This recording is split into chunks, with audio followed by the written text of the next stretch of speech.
yang tadinya kita pikir secara P&L udah bagus, tapi ternyata kok uangnya nggak ada.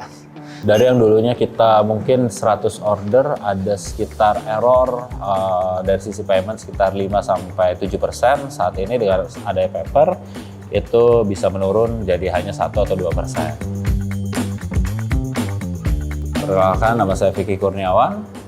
Saat ini saya menjabat sebagai co-founder dan juga business director dari Saidai Food Indonesia yang juga menaungi brand yaitu Kibochis dan juga ada Sisu Healthy Eatery di situ.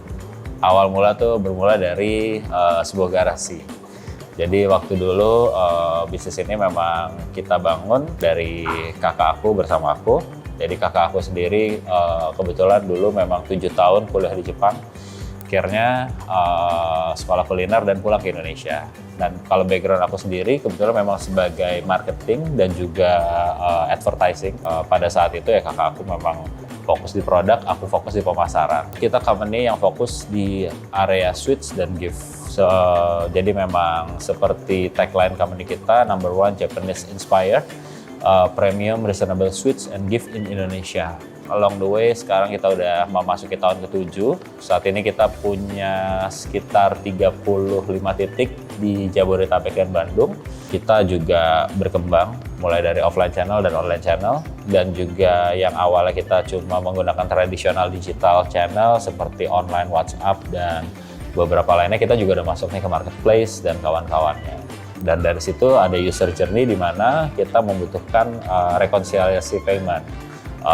Ketika ada orderan masuk. Nah, hal ini sebenarnya hal yang normal ketika itu low season. Tapi ketika memasuki high season, itu tuh jadi satu problem tersendiri karena order yang begitu menumpuk. Jadi itu kita lumayan kelimpungan buat merekonsiliasi soal pembayaran. Dan nggak jarang jadi banyak miss juga nih. Yang tadinya customer barangnya belum dibayar, tapi kita udah kirim.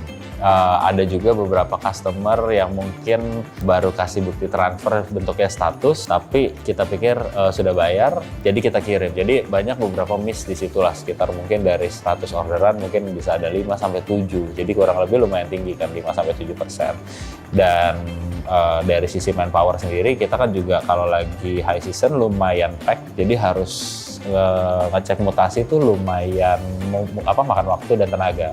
Awal mengenal Pepper pertama kali sebenarnya dari teman aku. Pas kita coba kulik, ternyata Pepper punya fitur-fitur yang bisa nge-solve beberapa bottleneck di bisnis prosesnya kita. Nah, dengan ada Pepper, itu ngebantu kita banget karena dashboard dari Pepper sendiri itu udah sangat mudah didesainnya. Kita bisa langsung untuk memfilter status pembayaran, mana yang sudah dibayar, mana yang masih jadi piutang. Dan kedua, itu sangat membantu kita dari sisi cash flow karena jika hal-hal yang sebelumnya tidak kita tanggulangi, itu kan jadi bermasalah buat cash flow. Yang tadinya kita pikir secara P&L udah bagus, tapi ternyata kok uangnya nggak ada. Dari yang dulunya kita mungkin 100 order, ada sekitar error dari sisi payment sekitar 5-7%. Saat ini dengan ada Pepper, itu bisa menurun jadi hanya 1 atau 2%. Saya merekomendasikan Pepper ID ini buat teman-teman untuk coba explore karena sangat mensimplify bisnis proses dari teman-teman sendiri dan mengangkat beberapa bisnis proses yang tadinya itu lumayan complicated menjadi lebih simpel dengan ada Pepper ID.